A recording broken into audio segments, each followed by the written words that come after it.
Welcome, listeners, and today we're going to be talking about clicking, popping, and what happens when your jaw locks up. So, we've got some important things that we're going to be covering today. And no, it's not normal that you should be clicking and popping, and it's not just because you're getting older. But I'd like to introduce myself. I'm Dr. Gunnarsson, and this is Mindy. She is our myofunctional therapist here at TMJ and Sleep Therapy Center of Utah. And it's interesting because I do see a lot of people who have this clicking and popping going on, and they do think it's just normal. But it's the funny stories are. I had this lady come in the other day, and she said, "I don't worry about the clicking and popping, but when I eat around my friends, I care about the clicking and popping because my friends can hear me clicking and popping, and they're complaining all the time that I'm clicking and popping. So I'm really concerned about it." And that's what really brought her into the office, was the fact that she was bothering her friends, but it didn't really bother her. The clicking and popping was fine with her, though it does show signs of some changes that are going on in the jaw joint. So we'll discuss that today. First, let's talk a little bit about the anatomy of the jaw joint itself. Now, I have with us a skull today to show some things here. So going over some of the anatomy of the jaw joint, we have the mandible. This is your jawbone down here, and it comes up into here. This is called the condyle, up into here, that comes into the joint space. And this is your temporal bone. And that's why this is called the TMJ. It's the temporal mandibular jaw joint. That's TMJ. And what this does is it is one of the most complicated joints in the human body. We know that in every joint, there's cushioning between bone to bone. So bones aren't on each other. Otherwise, we call that arthritis. And so when there's cushioning between this jaw joint, everyone thinks that it opens like this. And that's all we do, is that we open like this. And that's called a hinge. And of course, our jaw joint does hinge like that, but it also does something called a glide. And I can't do that on this model because this is set in place right here. But what happens is it actually slides forward with this joint space coming with it and the disc coming with it, and then sliding back and then coming forward and then coming back. Because there's a disc right in between here, between the condyle and up here in the temporal bone. There's a disc that protects those bones from coming in contact with each other. Well, the interesting thing about that glide movement is it's not just forward and back. We can also work side to side. Side to side.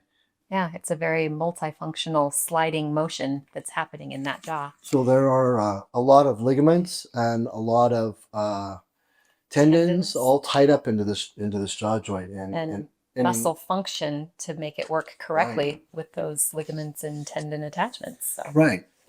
So when we start to have clicking and popping in our jaw joint, what that is it's called disc displacement with reduction. Now, with reduction means that you are going on and off the jaw, the disc. That the disc in this jaw joint will keep popping back into place. So it's almost like popping your knuckles all the time when you're eating and chewing, because that disc is popping back into place every single time you're opening and closing, opening and closing. So it's moving out, click, pop, moving back, click, pop, moving out, click, pop, moving back, click, pop. So you're describing this disc as coming off of the condyle? Right. So when it is hearing that clicking and popping, that disc is moving on and off that condyle. When you hear that clicking and popping, it is because of that. It's called with reduction. And it can be due to a lot of different things, one of which is called ligament laxity. Ligament laxity is when the ligaments become very, very, very loose and aren't holding that disc in place as tight. And so it's sliding around in there, not being held into where it's supposed to be. Another thing that it could be due to trauma. If you've gotten hit in the face or bumped or jarred, that can cause the same issue of that ligament being torn or loose to where that disc isn't being held in place anymore. So there are some myths about the jaw joint. One is that it's normal if it doesn't hurt. And no, it's not normal for clicking and popping or all these different movements. As long as they don't hurt, that's not normal. And number two, people will often say or tell you, just chew on the other side. Yeah, if that side hurts, just chew on the other side. Yeah. And no, that doesn't help your situation at all because this is all progressive. Definitely. And things that can lead to this clicking and popping. Well, some people have clicking and popping that they have had for so long they don't even really know when it started, and they think that that's something they might think that it's normal because they don't even know when it started.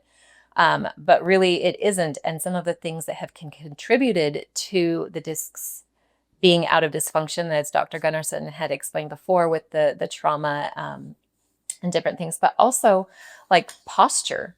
Your posture can affect the way that you hold your head and your jaw, leading to grinding or stress in those ligament areas, as well as your tongue posture. So yeah, your tongue, we talk about posturing, we think of our shoulders and our back being in alignment over our hips and things like that, but our tongue has a specific posture that it should be resting in as well. And when our tongue is out of position, it can cause extra strain and stretching on those ligaments and joints, or sorry, ligaments and muscles and tendons in our jaw joint. And mouth breathing is another thing. And all of those out of dysfunctionally working, so they're out of function, can lead to clicking and popping. Right, which is that early warning of dysfunction. It is the red flag when you're having that clicking, that popping. Degeneration or breakdown of the jaw joint is really a progressive thing.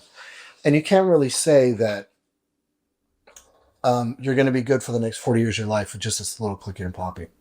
There's no guarantee of length of period. It could be a year, it could be 5 years, it could be 20 years, where everything is just fine. And then all of a sudden you have a lock. Because it is progressive, it'll click, that clicking and popping will turn into a lock. And when that happens, we started to have breakdown of the soft tissue in the joint.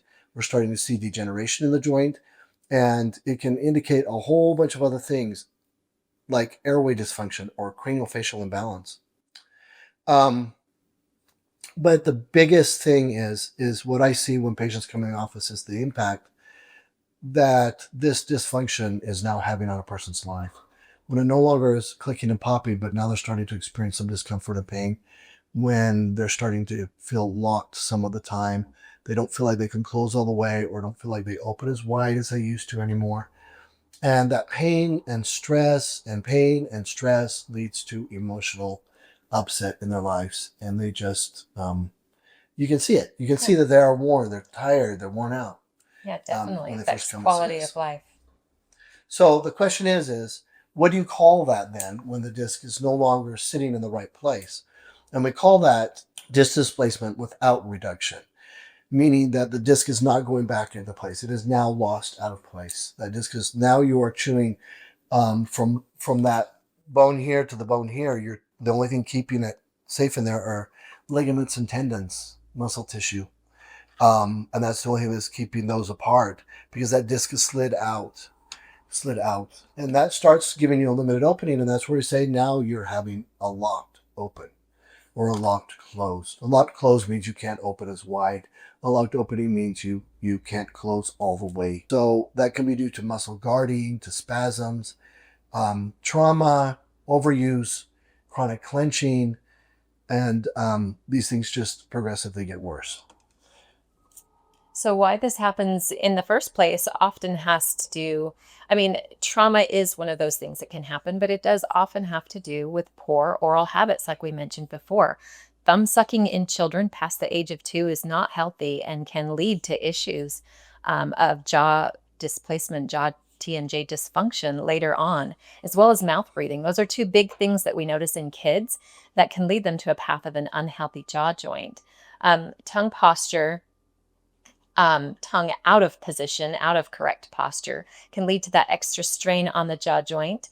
And also the muscle dysfunction, myodysfunction, that's happening in the face, where the muscles aren't being used evenly. One side is maybe stronger than the other side. Airway resistance and upper airway resistance can lead to this clicking and popping happening as well, the dysfunction and the strain, particularly when there's sinus congestion and things like that that's being left untreated, resulting in that mouth breathing. So that when it's difficult to breathe that air in, the mouth is then opening and it's being used in a dysfunctional way, because our mouth isn't designed for breathing. It is supposed to be happening through our nose. And when we're dysfunctional with our mouth, then we can have issues with that jaw joint. Stress can lead to clenching, which can lead to inflammation in that jaw joint. And inflammation can be very traumatic to the jaw joint as well. And so we want this early intervention to happen and this education to happen for people so that we can catch it while it's early, while it is a lot easier to treat. Right. The importance is figuring out, and that's our job, is to figure out why you ended up in the position you ended up. That dysfunction, that what is causing you to do parafunctional activity, that activity that's not normal for the jaw joint, that extra stresses that's being put on the jaw joint itself when you're chewing, when you're clenching, when you're grinding your teeth. And it's our job to figure out why, where did this come from? How did this start? Where did this, because in fixing the jaw joint, if we want to have any complete resolution to what we're doing, we need to find the root cause of what's doing it. And that can be stress reduction and changes in your lifestyle. Split therapy that we do, which helps decompress the jaw joint to a point that it can heal. It's no longer, being impacted on that tissue, so that gives it time to heal.